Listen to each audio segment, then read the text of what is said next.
c'est bien le blues. Moi j'adore le blues aussi, je sais.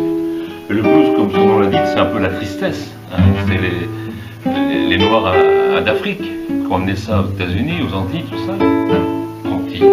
Tiens, justement, je vais te faire voir, regarde-moi, regarde ses jambes là. T'as vu? La première fois que je l'ai vu, c'était pour son anniversaire. J'avais aimé ses jambes nues et les rondeurs de son derrière. Elle était née dans les Antilles, tout près, je crois, de Port-au-Prince. Et je me suis dit, à part cette fille, pour qu'elle existe, il faut que je me pince.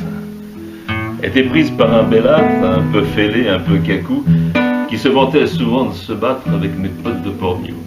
Ah, si je l'avais vu, tête de Mugel, avec ses palmes et son harpon, j'en aurais fait du vermicelle, la purée de Goémon. Nous étions quelques compagnons à discuter dans la cuisine. Il y avait un grand, un petit touron qui fit pleurer la belle Chabine. Et tout d'un coup, je sais plus comment, est apparu un bruit d'aimant. Dans un nuage de vapeur, toute la cuisine s'emplit de peur. Les compagnons paniquent en braquant, le bel âtre met une claque. Qu'est-ce qu'il prend à ce minable pour qu'il se me pousse sur la table? La belle hôtesse s'angoisse un peu, ses seins se gonflent sous son chandail. Aurait-elle peur pour son morveux? A-t-elle peur de la bataille? Puis, la vapeur devient épaisse. Mon compagnon, tout petit touron, disparaît sans laisser d'adresse, et moi, je me sens soulevé d'un bond. Qu'est-ce qu'il me veut, ce gros couillon? Il me serre de plus en plus fort. Il veut me faire cuire mon courbouillon. Il me fracasse tout le corps. Il ne sait pas, le bel infâme, toutes les ressources que j'ai en moi.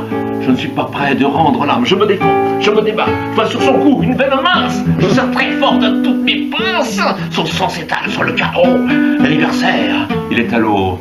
Car la nature, elle est cruelle. Elle donne des mains pour nous manger.